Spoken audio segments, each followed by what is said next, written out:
Now we want to prove that homology is functorial for simplicial maps between simplicial complexes. So suppose we've got an abstract simplicial map from a simplicial complex K to a simplicial complex L. So now suppose we've got a basis element in the chain group CRK.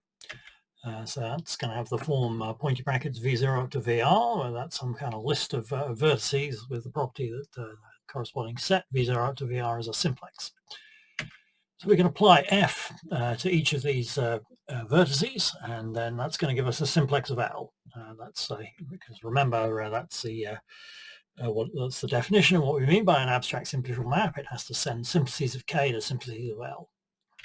Okay, so the corresponding pointy bracket thing, pointy bracket FV0 up to FVR, that's an element of the chain group CRL. Now, of course, this could actually be zero. Even if the vertices of V0 up to VR are all distinct, a simplicial map doesn't have to be injective on vertices. So the list FV0 up to FVR, they might have repetitions, in which case, by our standard sign conventions for chain groups, this pointy bracket element will be zero. But anyway, we can define this map f hash from the chain group CRK to CRL by this definition that f hash applied to pointy V0 up to VR is just pointy FV0 up to FVR. So we need to check that this is kind of well defined. Firstly, if we already have repetitions in the list V0 up to VR, then obviously we're still going to have repetitions in the list FV0 up to FVR. So it's kind of consistent with that. I mean, then in that case, the pointy bracket V0 up to VR will be zero, but pointy bracket FV0 up to FVR will also be zero. And similarly, if we apply a permutation to V0 up to VR, then we're just going to be applying the same permutation to FV0 up to FVR. And so it's going to be, this definition is consistent with the sign rule. And the other claim is that this f hash is actually a chain map. In other words, that D composed with f hash is the same as f hash composed with D. So we'll just check this in the case that R equals 3. Works exactly the same way for all R, but it's just easier to spell it out in a particular case. And so we're going to write, in the usual way, instead of writing V0 up to VR, we're just going to write, instead of writing V0 up to V3, we're just going to write 0, 1, 2, 3. And then for the images of those, FV0 up to FV3, we're going to call those 0 bar up to 3 bar. Okay, so then if we take this original generator, 0, 1, 2, 3, and we apply f hash to it, then we get 0 bar, 1 bar, 2 bar, 3 bar. Okay. And then we apply D to that, the usual recipe. We leave out the 0 bar, we get 1 bar, 2 bar, 3 bar. Leave out the 1 bar and put in a minus sign, you get 0 bar, 2 bar, 3 bar. We leave out the 2 bar, we get plus 0 bar, 1 bar, 3 bar. Finally, we leave out the 3 bar and put in a minus sign again. You get minus 0, 1 bar, 2 bar. Okay.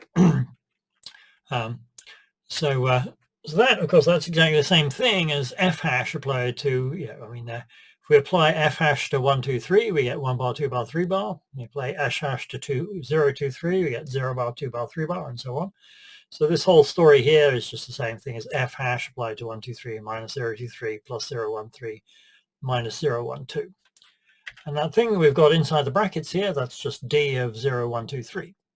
Okay, so we're seeing that df hash and f hash D have the same effect on this generator, 0, 1, 2, 3. And every possible generator has that kind of form. So df hash equals f hash D on every generator of C3R, and therefore also on any sum of generators.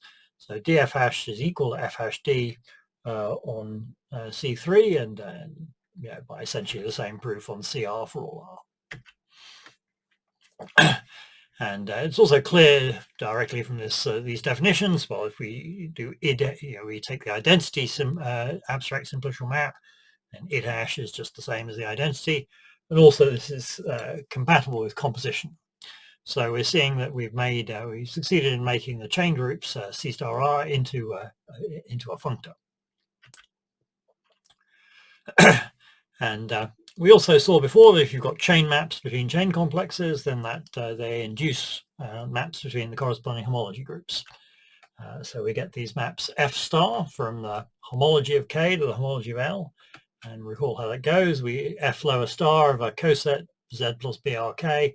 We just apply F hash, the corresponding chain map to Z, and then plus BRL. Okay, so so F star Z is here Z has to be a cycle for this to be a meaningful expression for an element of HRK. And because F hash is a chain map, it sends cycles to cycles. And it also sends boundaries to boundaries, so this is kind of well defined.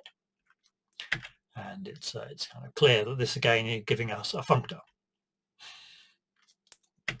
So we'll just do a little example of that. So here on the left we've got a simplicial complex. There's just we've got a bunch of this is a simplicial complex. Is geometric realization is a rectangle homeomorphic to a circle. And then over here on the right, we've got a rather bigger complex L with some some extra one simplices and some two simplices. So this is like a filled-in rectangle with a couple of holes cutting it. And you're going to let I be the inclusion map from K to L. Okay, so we want to understand how this behaves in homology. Okay, so K is just like a polygon. And we saw an example of polygons before in calculating their homology. And from that example we saw before, that was example 18.13, we see that the H1 of K is just a free abelian group on a single generator U. U is the sum of all these edges taken in consistent direction, as we've shown over here. So what about what we've got on the right? So on the right, well, we can write down these one chains V, which consists of these four edges added together, and one chain W consists of these four edges added together, and dV, the heads and the tails of all the arrows cancel out, so dV is 0, and similarly over here, heads and the tails of all the arrows cancel out, so dW is also 0.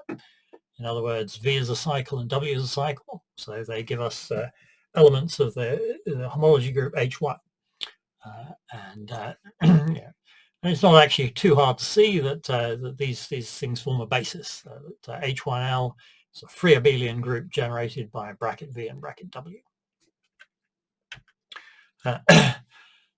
So we want to understand how the I star looks with respect to this. So I star, we've got this element U in H1K. We apply I star to it. We get an element in H1L, and so.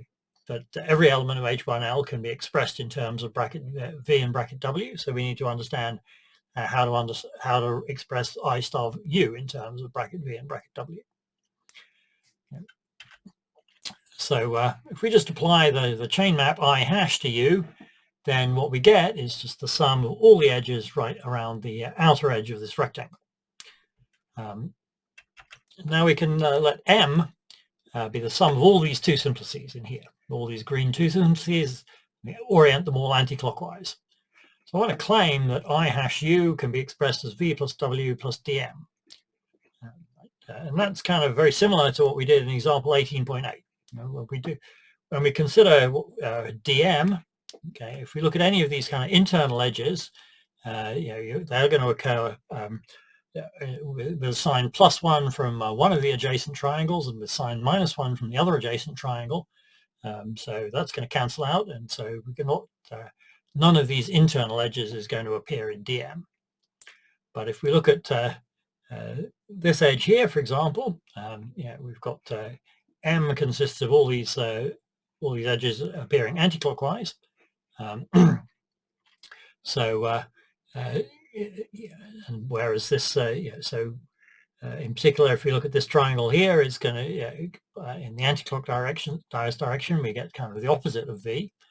And similarly, for every one of these edges in V, it's going to occur the wrong way around in dm.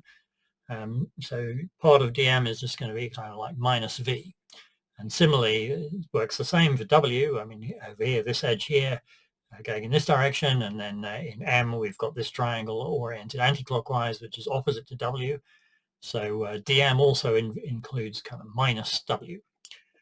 but if we look at these very outer edges here, each of those, I mean, if we look at, for example, this triangle oriented anticlockwise, so that's kind of the same as this U. So as part of the boundary of this triangle, we get this edge here oriented in this direction, and we see that part of dm is plus U, or plus I hash U. So altogether, we find that dm is I hash U minus V minus W, which is equivalent to this relation we've written down here. Okay, so if we look at the corresponding cosets, right? I mean, the coset of dm, we're looking at cosets for B1 of L. dm is an element of B1 L, so it doesn't kind of affect the coset. So what this is telling us is that I lower star U is just equal to bracket V plus bracket W. So that's how we express the map I star in terms of the generator bracket U for H1K, and the brackets is the generators bracket V and bracket W for H1L.